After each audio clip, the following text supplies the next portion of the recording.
Guest today is Thomas Pecora. He is a global leadership expert, critically acclaimed author, and former CIA officer. As a keynote speaker and strategic consultant, he has helped executives understand how to lead and communicate during times of crisis as well as calm, based on his 24 years experience as a CIA officer. It's all about human intelligence. He has served in protective operations, counterterrorism, and security training, where he's either a chief of security for several countries, or he's protected the president, vice president, and CIA personnel. And he's even worked in war zones, all of them across the world, during a 20-year span between 1993 and 2013. He's the author of Guardian, Life in the Crosshairs of the CIA's War on Terror. And his work at the CIA was also the inspiration for the feature film, The 13th Hour. Tom is a recipient of the Intelligence Star, one of the CIA's highest honors for valor. Literally, only a few dozen individuals have ever received this award, making it the rarest valor awards awarded by the US government. Tom, welcome to our show. Thank you, Christopher. So Tom, I don't know if you know this, but I was doing some research, and there are 48 astronauts that are active in NASA. And there's fewer Intelligence Star recipients like yourself than there are astronauts. So it just blew my mind in terms of the award you got. And you mentioned something about how, unfortunately, a lot of the people that get that award are those that have since passed. Yes, they unfortunately receive a star that is chiseled into the wall in the CIA's entryway. And it's our Hall of Honor. And it's where we pay reverence to those who've lost their lives in pursuit of our mission. That's crazy. So first, thank you for your service for our country. So talk to us. I'm curious. I'm always curious about the origin story. You know, people always ask me how I got started as an entrepreneur. And for me, I was literally a 7-year-old kid in New York City shoveling snow for my neighbors and getting paid $100. I'm like, wow, this is so cool. So for you, did you have any of those childhood memories that you can share with us about how this all began? Absolutely. When I was in grade school, I really loved the crime stories on TV. And I got infatuated with the G-men, the FBI. And at one point, I heard that I could actually send away for an application from the FBI. So I asked my mom to help me write a letter, which I sent in to the FBI. And I received this huge manila envelope in the mail, filled with information about the different career tracks within the FBI and all the things you could do there, including an application, which looking back, of course, they don't hire 7 or 8-year-olds at the time. But from that moment, I was hooked. And I wanted to be a federal agent.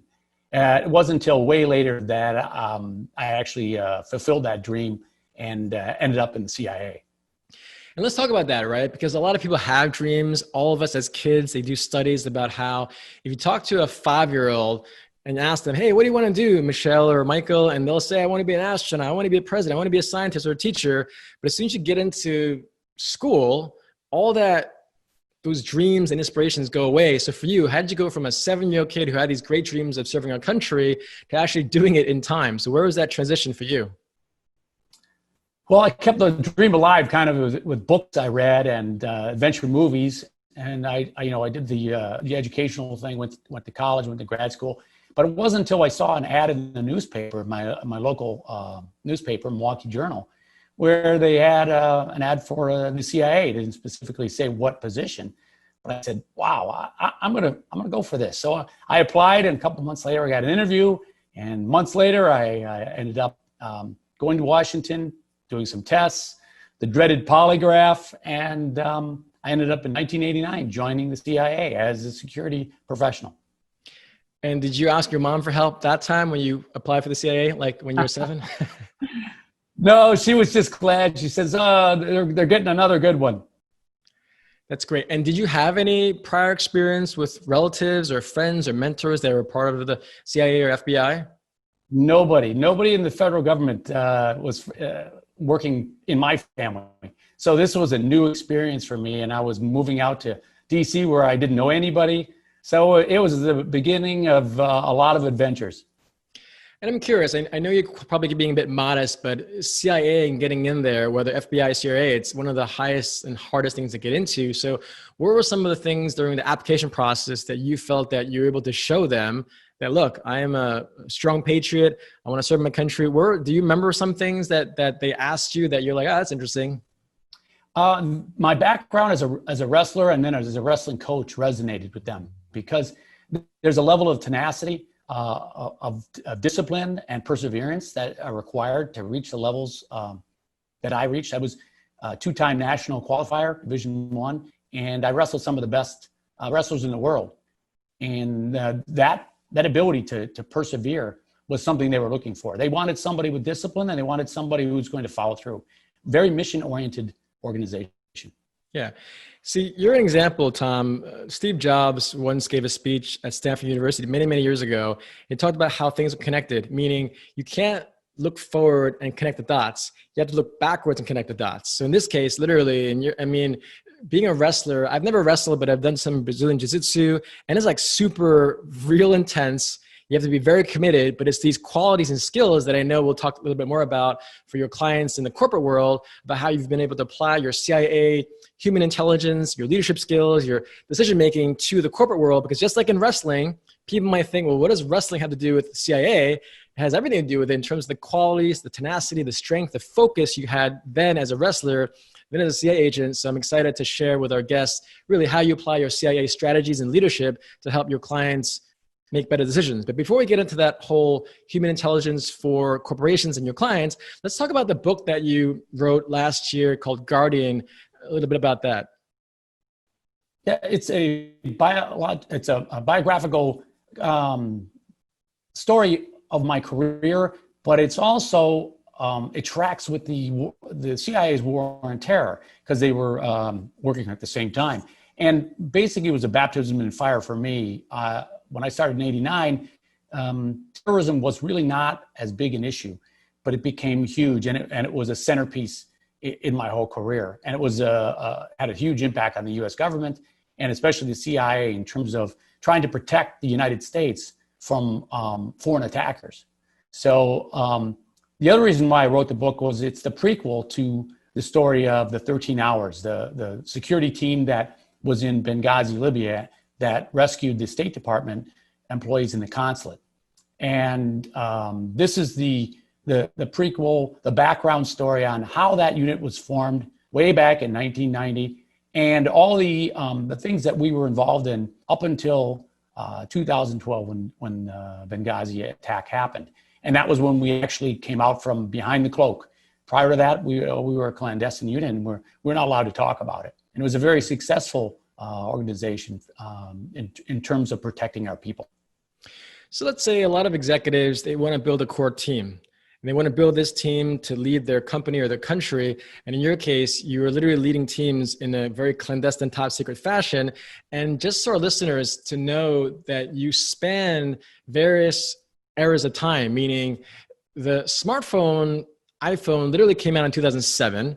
And when you were involved with the CIA, this is before Amazon. So what's crazy to know is that you're essentially there before the internet, before the smartphone, all through that. So I'm just very fascinated. What are some of the interesting facts that you found pre-internet and pre-iPhone to now 2013? By that point, was it a massive shift in how you went about doing your job and being a leader in terms of how you made decisions? So let's just start first with the beginning part, pre-internet and pre-iPhone. I'm curious, how did you even work back then? Well, communications were much more reliant on old-fashioned systems, radios, and GPS, that term which everybody knows, they were just 3 letters in the alphabet. There was no such thing. So if you didn't have a paper map, you were lost. And in some of the areas we worked in, there were no maps. So you relied on your team, and their expertise on that team had to fill in all the gaps. You had to have somebody who was an expert at reading maps, another one that was working the compass and communications through other means, clandestine. We also utilized vehicles extensively. We had to have people who were well up on maintenance. So there were a variety of responsibilities we had. Gathering data was much more of a human thing. We had to deal with people. There wasn't Google. We couldn't Google the site. We had to go and do the research. And that meant we had to elicit information from humans, which they're still around and they're still useful. And let's talk about some of these connections, because literally everyone says they're in high pressure situations as a leader, but frankly, the decisions you make can be life or death. So how do you actually plan out some of these assignments where you go into a foreign country, you might not know the people there, and you literally have to protect lives? What are some of the first decisions you make when you're planning out this assignment? Because all of our leaders that are listening to this show have certain decisions to make, have a certain point, purpose, goal to achieve. But what's some of your first beginning things when you're planning out a mission or assignment for the people that you're trying to serve and protect? The most important is the beginning, and that's the preparation. The Secret Service has a saying that the actual security at the event begins and will not be any better than the preparation done in advance. The advance agents are critical.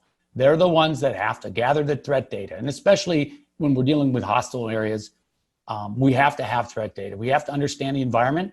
We have to know what resources are available. And we have to plan to take advantage of all the resources or bring in whatever isn't available. So the preparation is critical, and the mindset of I have to gather data from the moment I start to get the information that I'm going to go to that location, and then all the way through until I leave the area. Threat management and risk mitigation are an ongoing, ever-present, living being that we must manage at all times. And that doesn't just apply to life-death situations or war zones. It's the lifeblood of any organization. Business continuity, and then you've got, of course, anything could happen with Mother Nature. Yeah. And let's talk about business continuity. One of my clients, she's in that role. And I told her way back when I used to work for American Express. I used to work at 7 World Trade Center, the third building that collapsed, and 40 Wall Street. But when I was at 7 World Trade Center, I was there in the late 97 to 2000, or 97 to 99. And I remember we would have weekly planning meetings, these disaster recovery meetings. And I, as a young, ignorant man in my 20s, I'm like, what a waste of time. Why are we doing these disaster recovery meetings every week in case something happened to the building itself? And so we have to take the operation and have an office in Weehawken, New Jersey. So at the time, and before 9/11, I'm like, what a waste of time. But when 9/11 happened and literally the building collapsed and imploded, they were able to shift all their operations to this offsite in New Jersey. My point being is we live in a world, whether it's a terrorist attack or a hurricane or civil unrest or pandemic, how do leaders have a sense of poise and calm? Because you have literally been in war zones all throughout the world. What do you encourage leaders to understand about their own mind that you have learned at the CIA to really just deal with these things? Because the enormity just seems so heavy. How do you deal with that as a human being? Oh, that's an excellent question. It's really, really important. We have to understand that bad things do happen. And we have to get past the denial factor. The denial factor is the part that makes us freeze. Getting past that and understanding and truly believing that something could happen, whether it's a 3% chance or a 10% chance, we must operate from the principle that it could happen, it will happen, and what are some of the basic things we have to do to ensure our operations continue. Then we have to get that out to the workforce and help them understand that while this may not have happened before, it's something we need to work on. I was at CIA headquarters when we were attacked by a Pakistani terrorist, and this is months before the first attack on the World Trade Center. And that was such a wake-up call for us because prior to that, nobody's ever at headquarters. But from that moment on, we had a whole different mindset. And that's the critical part for a leader, starting with that mindset. It could happen, and I'm responsible for preparing for that potential. Let's talk about mindset, because there's a woman named Dr. Carol Dweck. She studied mindset, literally spent decades studying mindset. And it came down to a fixed mindset where you're only fixed in what you know. You can't expand, you can't grow, you can't learn. And then the growth mindset is, well, you can learn, you can get better, you can think toward the future and perhaps mitigate some of the risks. So are there certain exercises you do? For instance, I have a friend who's a former Navy SEAL sniper, and he talked about how they taught him how to breathe really calmly, because in these war zones that he would be fighting our enemies, he literally had to learn how to breathe and almost meditate. So in a day-to-day level, from a tactical and very step-by-step process, do you have any just life hacks that you can share with our leaders that are listening to just really deal with keeping their hair on their head and understanding that it is stressful, but do they teach you certain things about your mindset, or is it just more about practice? Because again, you've been in so many war zones, literally, not figuratively. Do you have a certain exercise you do every day, or when you're in these various war zones? The real trick is having a baseline skill level. And what I mean by that is learn some very, very basic things and get them down to where they're almost second nature, and you can rely on them in a crisis. And that will give you that's your anchor in the middle of chaos, and you lock onto that. In terms of leadership, one of the key things that people get lost on is if they lose their way in terms of the mission. What is the mission? What is some super important things that they need to focus on? And for us at the CIA, we always focused on our people. And so in a crisis, the first step is, where are our people? How are our people? And from there, we work outward. But it's having that first step, knowing where to focus and being able to reach out and grab that.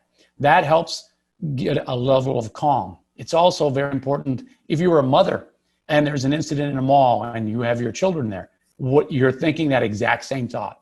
And in the war zones, we sometimes jokingly say, it's like when you're going to go out and play with your friends. Your mom says, where are you going? Who are you with? When are you going to be back? Those are the kind of questions that we look at, maybe more formally, but they're still as important in the corporate world as they are in the family. Yeah. Tom, your life is very indicative of what they've researched, meaning there's a guy named Daniel Pink, and he talks about the surprising truth that motivates us all. And the three things were autonomy, mastery, and purpose. So you are literally as autonomous as it gets in some of these places. You have this mastery of human intelligence and communication skills and making those tough decisions. But the most important thing you said is purpose.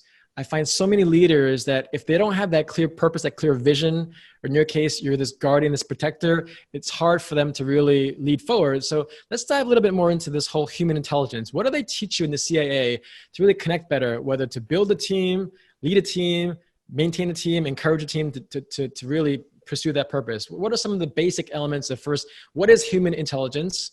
And what are some things you learn in human intelligence that allows us to connect with people? Well, for us, we have a wide variety of people that we hire. So we've got this really eclectic group. And we specifically hire that way because people bring in very different skills, and we make use of them. So we have to also react to that, which means we have to understand where they're coming from. One of the things that we started working on later in my career was more on personality assessments. And like the Myers-Briggs, the FIRO-B. And these are personality tests that help you understand what your tendencies are, what your strengths are, what your weaknesses are.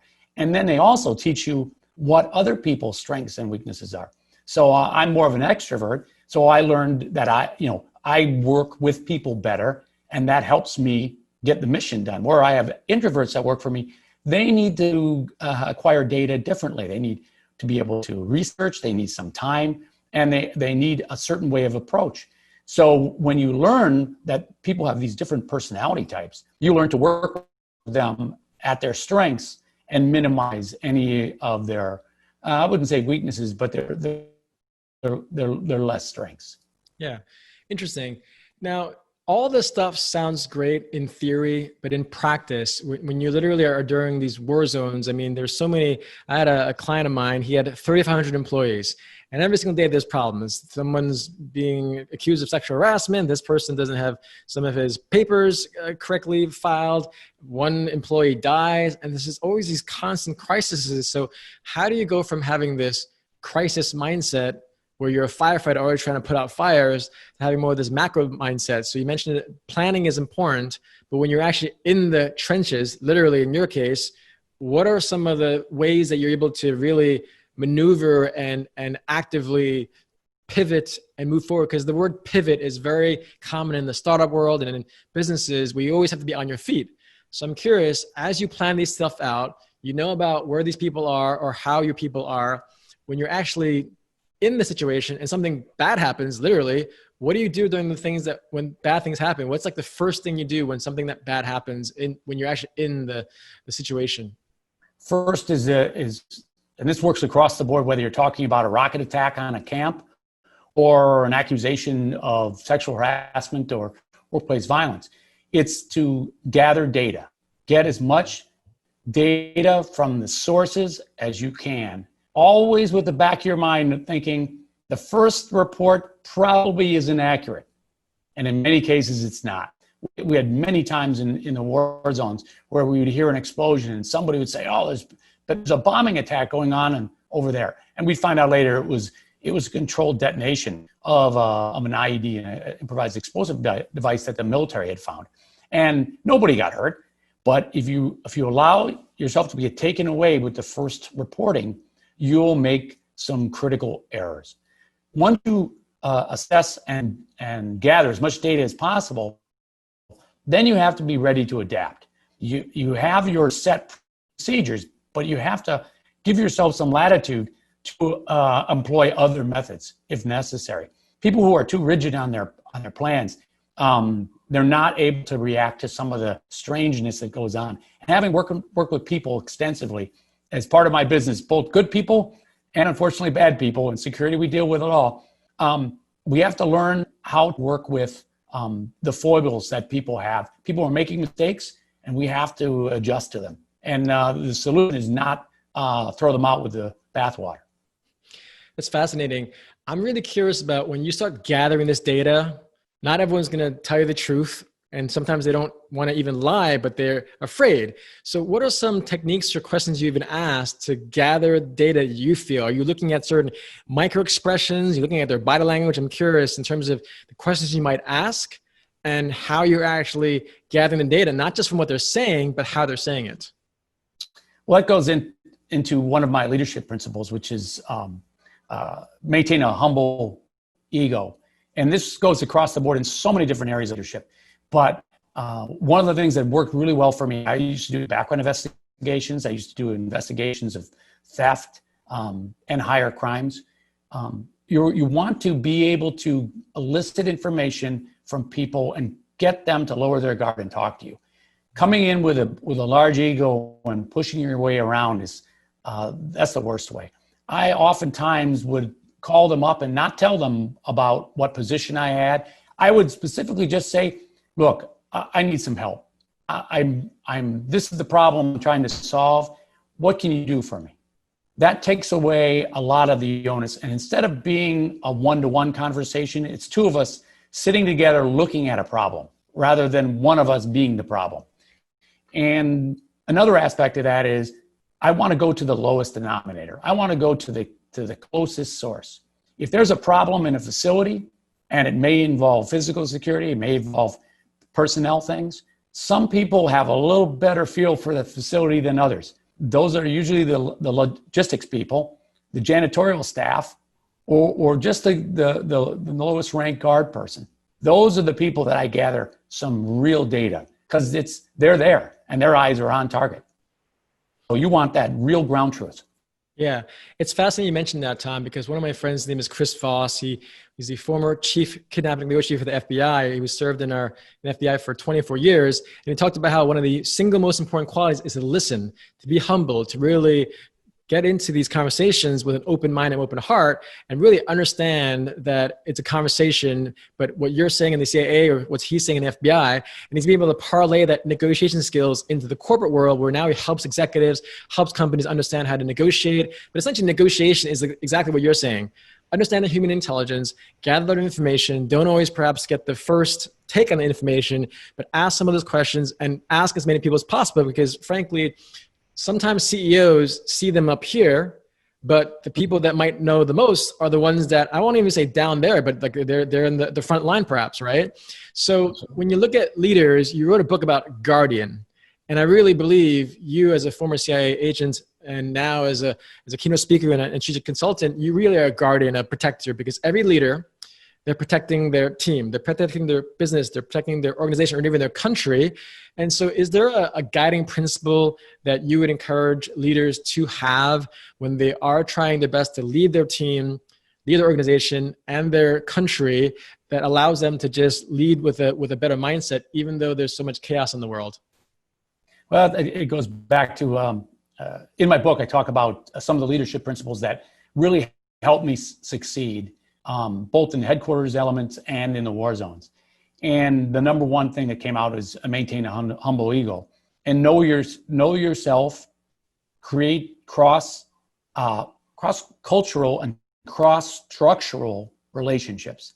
But to get that, it goes back to the first. You have to be open to listen, and one of the most effective ways to get through people's preconceptions and their disinclination to help is to ask for help, to honestly say, I have a problem that I need to solve, and can you help me? And back in 2004, when I moved to Iraq, I was the head of security for all of our operations. Well, I was stuck with over 100 security personnel all across the country, protecting and serving a huge population. And I found myself overwhelmed with the amount of information that I had to gather, the amount of people I had to protect. It was when I realized that I had such a talented staff and that I could rely on them. So during our staff meetings, there was always a section where I would ask for help. I'd specifically say, tell me what we can do better. People were hesitant to say something, but the moment they told me anything, I wrote it down and we implemented it. If it was at all possible, pretty soon I had every member of my team contributing, and they kept coming back to the war zones because they felt a sense of ownership. They felt that they were being listened to.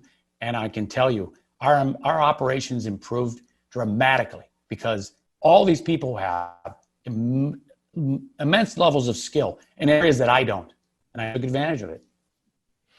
No, that's great. I mean, it's a perfect way to end our conversation here, Tom, because really leaders, the best leaders that are in the world, they listen, especially in the time frame we live in now with different generations, and millennials and Gen Z. They all want to be part of the conversation. So in the past, it's like, you do this or otherwise you're gone. Whereas now it's like, you can tell people to do things, but the top-down approach really doesn't work anymore, especially with all the generations coming up. So perfect point to end with, which is, if you want to be a better leader, you really need to listen better and have that understanding of human intelligence and human compassion to really lead that team to better times. So Tom, thank you so much for your time, your insights, and your leadership strategies based on your 24 years of being a CIA officer. Thank you so much for being on our show today, Tom. Thank you, Christopher.